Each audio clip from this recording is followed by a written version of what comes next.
ባለፈው ስለ ዶክተር አብይ እና የኤርትራው የሰላም ጉዳይ ስናገር የኤርትራው የሰላም ጉዳይ ምንም እንኳን ጽንሰ ሀሳብ ሙሉ ለሙሉ ትክክልም ቢሆን ዶክተር አብይ ከዚያ በፊት ሊሟሉ ለሚገባቸው ቅድመ ሁኔታዎች ትኩረት ባለመስጠቱና ቲፒኤልኤፍን አንደርማይን በማድረጉ አገሪቱን ዛሬ ላለችበት ቀውጢ ሁኔታ ከዳረጓት ስተተኛ ውሳኔዎች የመጀመሪያው ነው ብያለሁ። ሌላው እንግዲህ በሰኔ 2021 ዓመተ ምህረት ነው እንደመስለኝ ከሆነ በፈረንጆች አቆጣጠር ሀገር አቀፍ ምርጫ ይካሄድ ተባለ። በዛን ጊዜ እንግዲህ አብይ ሲመጣ ከ2018 ዓመተ ምህረት ጀምሮ ዳያስፖራው በተለይም ፖለቲካሊ አክቲቭ የነበረው ክፍል ጥርግርግ ብሎ ሀገር ቤት ገባ። ዲሞክራሲ ተብሎ መስሏቸው ከመግባቱም ሌላ በተለያዩ ድርጅቶች ተደራጅቶ ትግል እያካሄደ ነበር። አሁን ለምሳሌ ዶክተር ብርሃኑ ኢዜማ፣ በኦሮሚያ አካባቢ ደግሞ የኦሮሞ አክቲቪስቶች ኦፌኮ የሚባል ድርጅት ነበራቸው። ኦኤልኤፍ ያው መሪው ብቻ ነው የገባው፣ ዳውድ ኢብሳ እና የተወሰኑ ሌሎች መሪዎች ወታደሩን እዛው ጫካ ጥለውት ነው የመጡት። ያ ጫካ ጥለውት የመጡት ወታደር ነው ተሰባስቦ ዛሬ እነሱ ሸኔ እያሉ የሚጠሩት በወለጋ በኩል ተደራጅቶ የሚዋጋው የኦሮሚያ ሊበሬሽን አርሚ። እንግዲህ ለዛ ወታደርም ምንም አይነት ኮንሰፕት አልነበረውም ማለት ነው በዚያን ጊዜ ዶክተር አብይ ዳውድ ኢብሳን እና የተወሰኑ አንድ ለቁጥር የሚገቡ የኦኤልኤፍን መሪዎች በአይሮፕላን ጭነው አዲስ አበባ ከመግባት ሌላ ለአመታት ይታገልና ይዋጋ ለነበረው የኦኤልኤፍ ወታደር ምንም አይነት ኮንሰፕት አልነበረው። ያ ወታደር ነው እንግዲህ ጫካ ተጥሎ የነበረ ዛሬ በምዕራብ ኢትዮጵያ በኩል በተለይ ተደራጅቶ ውጊያ የሚያካሂደው። እንግዲህ እንደተባለው ምርጫው የታሰበው በአንድ በኩል በአብይ አህመድ መንግስትና ማለትም እሱ ባለው በዛ ኢህአዴግ ፓርቲ ኢህአዴግ አይደለም የሚባለው ዶክተር አብይ ለዛ ፓርቲ እንደ ሪፎርም ብሎ ያቀረበው ምንድነው? ኢህአዴግ ስሙ ተቀይሮ ፕሮስፔሪቲ እንዲሆን ነው የተደረገው። እነኛው ሰዎች ቲፒኤልኤፍ ከመጀመሪያውም ጀምሮ ለቆ ወጥቷል። እዛ መሀል እንግዲህ አንዳንድ የቲፒኤልኤፍ አባል ያልሆኑ የትግራይ ተወላጆች ይኖሩበት እንጂ ቲፒኤልኤፍ የለበትም።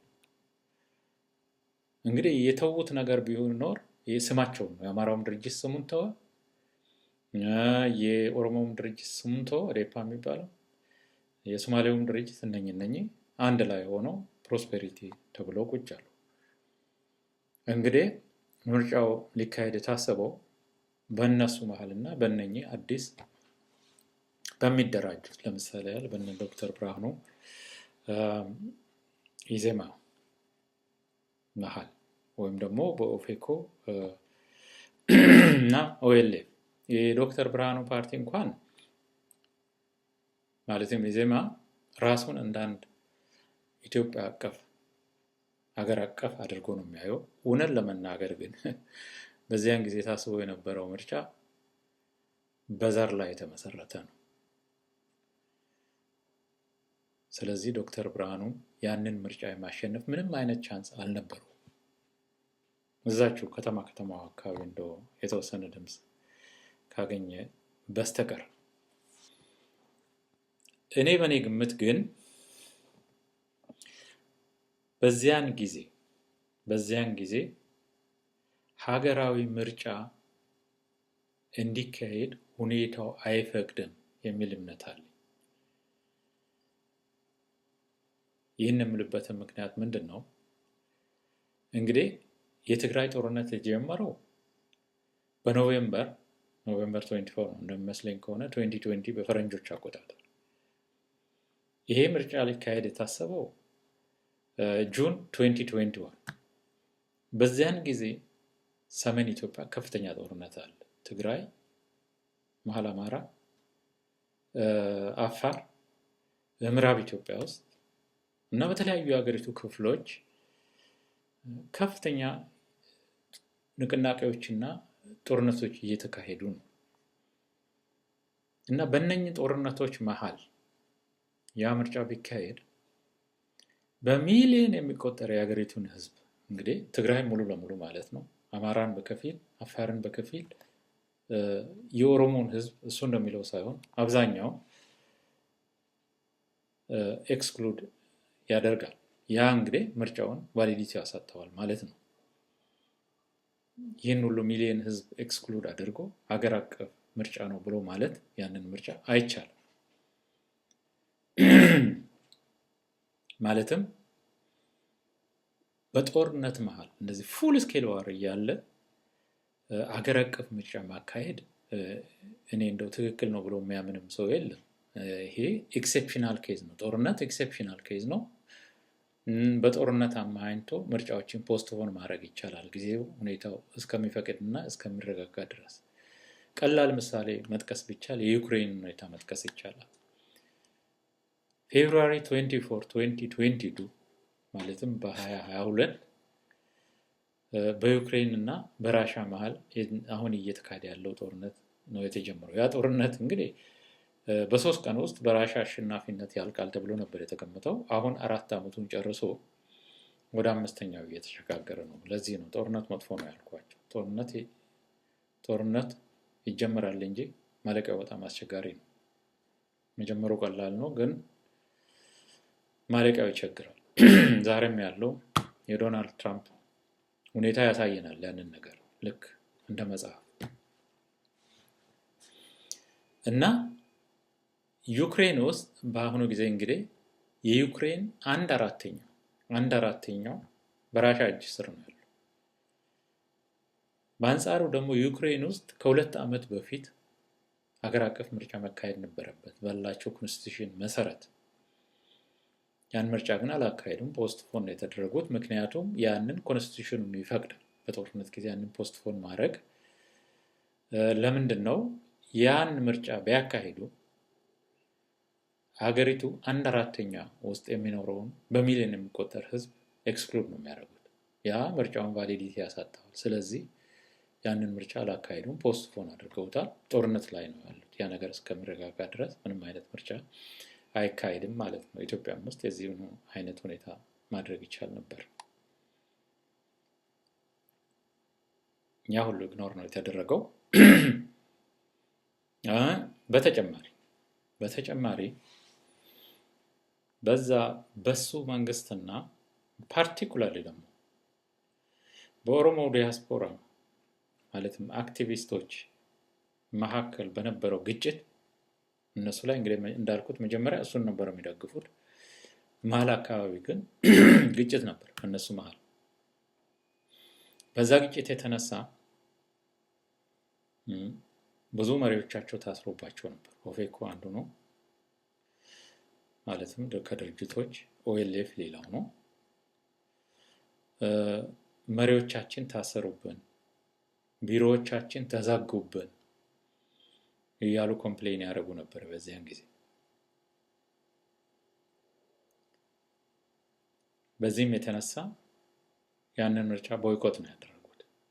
እንግዲህ እነኚህ ፓርቲዎች ከዶክተር አብይ ፓርቲ ይልቅ የኦሮሞን ህዝብ በከፍተኛ ሁኔታ ሞቢላይዝ ማድረግ የሚችሉ ፓርቲዎች ናቸው። የኦሮሞ ህዝብ በከፍተኛ ሁኔታ ይደግፋቸው የነበሩ ፓርቲዎች ናቸው። እነኚህ ፓርቲዎች በዛ ምርጫ ላይ ተሳትፎ ቢሆን የዛን ምርጫ አውትካም ኤሴንሻሊ ኢንፍሉዌንስ ያደርጉታል። ያንን እንግዲህ ዶክተር አብይ የማይፈልግ ይሆናል። በዛም የተነሳ ነው መሪዎቻቸው በየቦታው ታስረው ነበር። ይሄ የማይካድ ሀቅ ነው። ሆኖም ግን ያ ምርጫ ተካሄደ። ያው እንደተጠበቀው ከዚህ በፊትም እንደነበረው ፕሮስፔሪቲ አሸነፈ ተባለ። ዶክተር አብይ ግን ያቺን ነገር እንደው ማልቲ ፓርቲ ገጽታ ለመስጠት ያደረገው ምንድነው? እዛ ከሱ ጋር እሺ ብለው ከተወዳደሩት 1 3 እና 4 ሰዎች መርጦ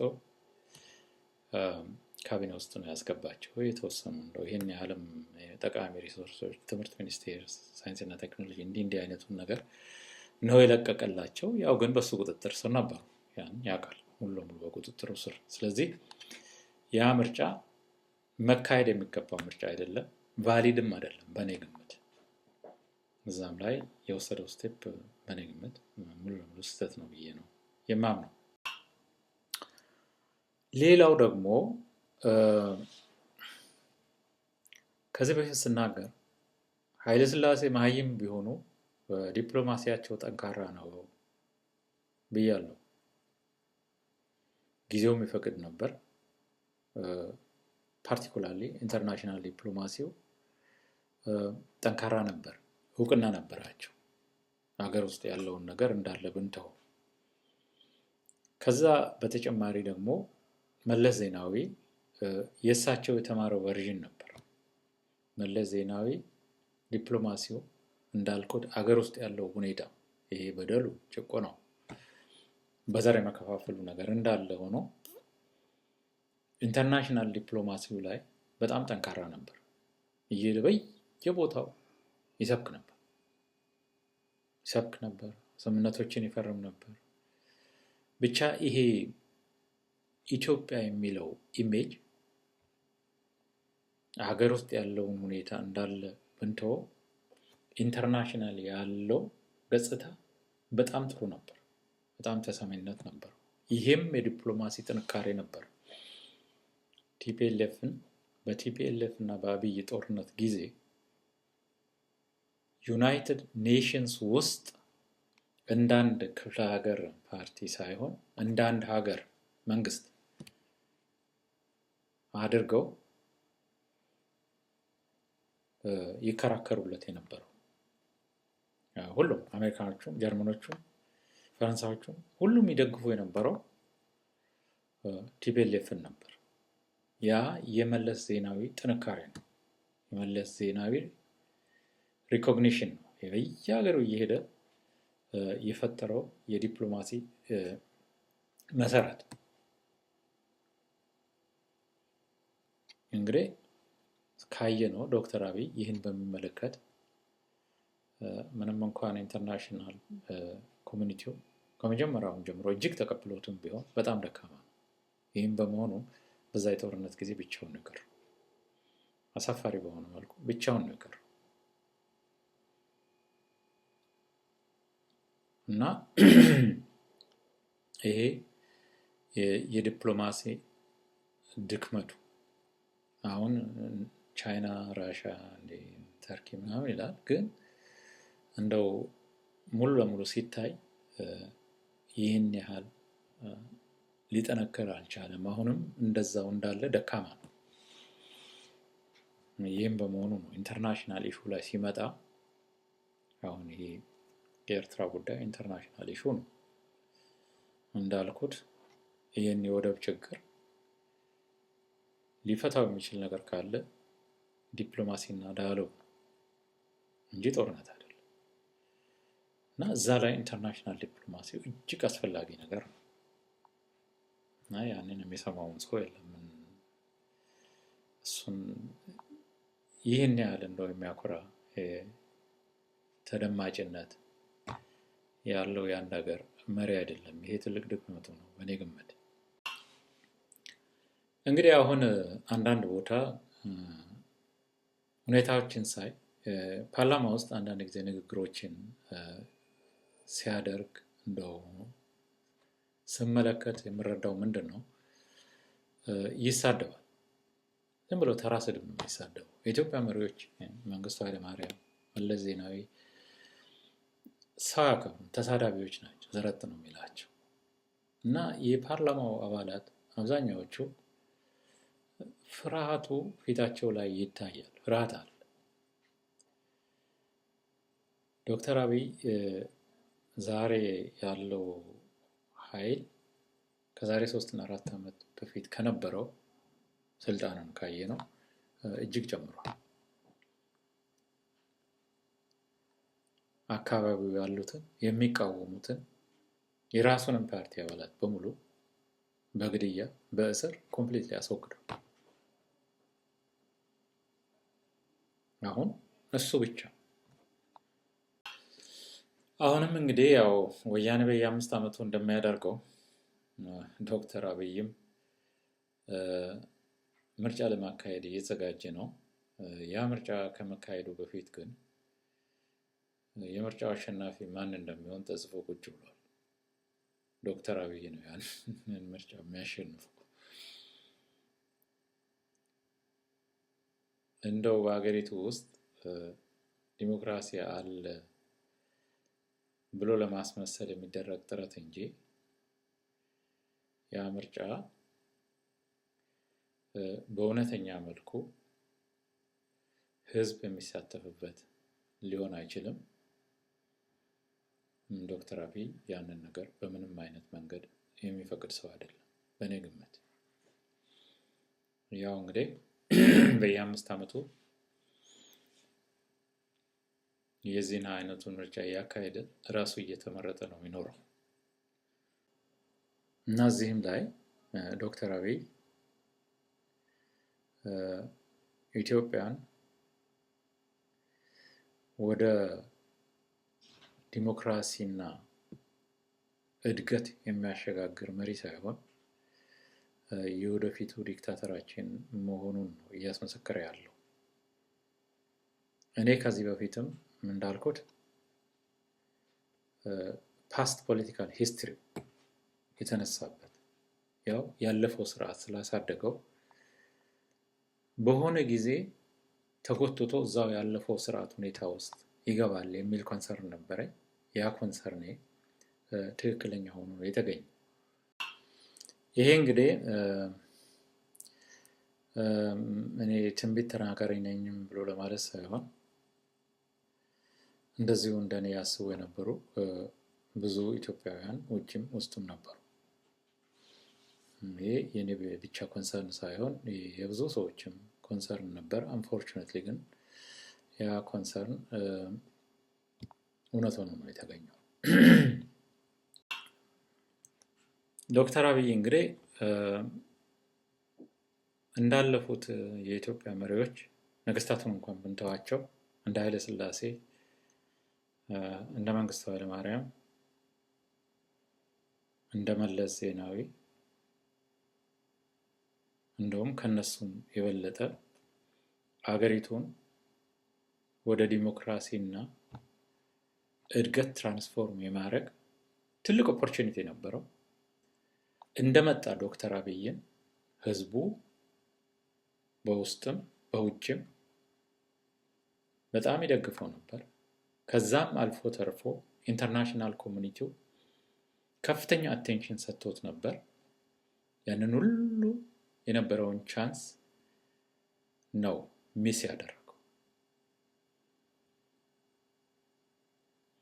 በዛ ምትክ ጦርነት፣ ፍጅት፣ ችግር በየቦታው ረሃብ፣ ያው ጦርነት ያስከተለው ችግር ነው።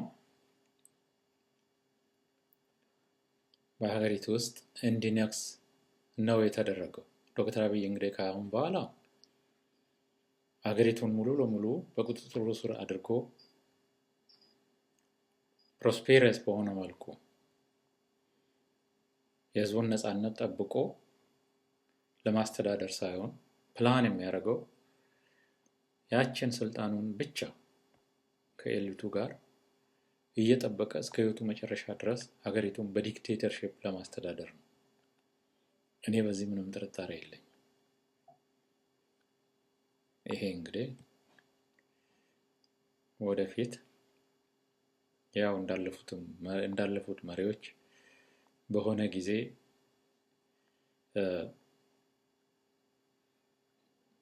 ራሱ ባዘጋጀው ወጥመድ ምናልባት ተጠልፎ ይወድቅ ይሆናል እንጂ እና አሁን ባለው ሁኔታ እንዲህ በቀላሉ ስልጣኑን የሚያስረክብ ሰው እንዳልሆነ በእኔ ግምት ብዙ ሰው ተረድቶታል። ይሄ እንደው ምንም ጥርጥር ያለው ነገር አይደለም። ሀገሪቱ ትልቅ ቀውጢና ችግር ውስጥ ነው ያለችው። በምን አይነት ሁኔታም ተመልሳ ልትረጋጋ እንደምትችል የሚያውቅ ሰው የለም። ያ ወያኔ የጀመረውን ፕሮጀክት ሀገሪቱን በዘር ከፋፍሎ ብትንትኗን የማውጣት ነው የቀጠለበት ዶክተር አብይ። በዶክተር አብይ ጊዜ ኢትዮጵያ መደመር እያለ መጽሐፍ ጽፏል። በአንጻሩ ግን የሚመራበት ኮንስቲቱሽን ሀገሪቱን በዘር ከፋፍሎ ብትንትኗን ያወጣ ነው። በምንም አይነት መልኩ ሀገሪቱን ዩናይት የሚያደርግበት ኦፖርቹኒቲ አይኖረውም። ብቃቱና ችሎታውም የለው። የተደረጉትም ስህተቶች እሱን ካሁን በኋላ አካውንታቢሊቲ ካለፈው ፓስት ፖለቲካል ሂስትሪው በተጨማሪ ሙሉ ለሙሉ አካውንታብል የሚያደርግ እንጂ እሱን እንደገና ሌላ ኦፖርቹኒቲ የሚሰጥ አይደለም። ይሄ የኔ እምነት። ከዚህ ሌላ ስለሱ አሁን ባለው ሁኔታ ምንም የማስበው ፖዚቲቭ ነገር አይኖርም። ቴንክ ዩ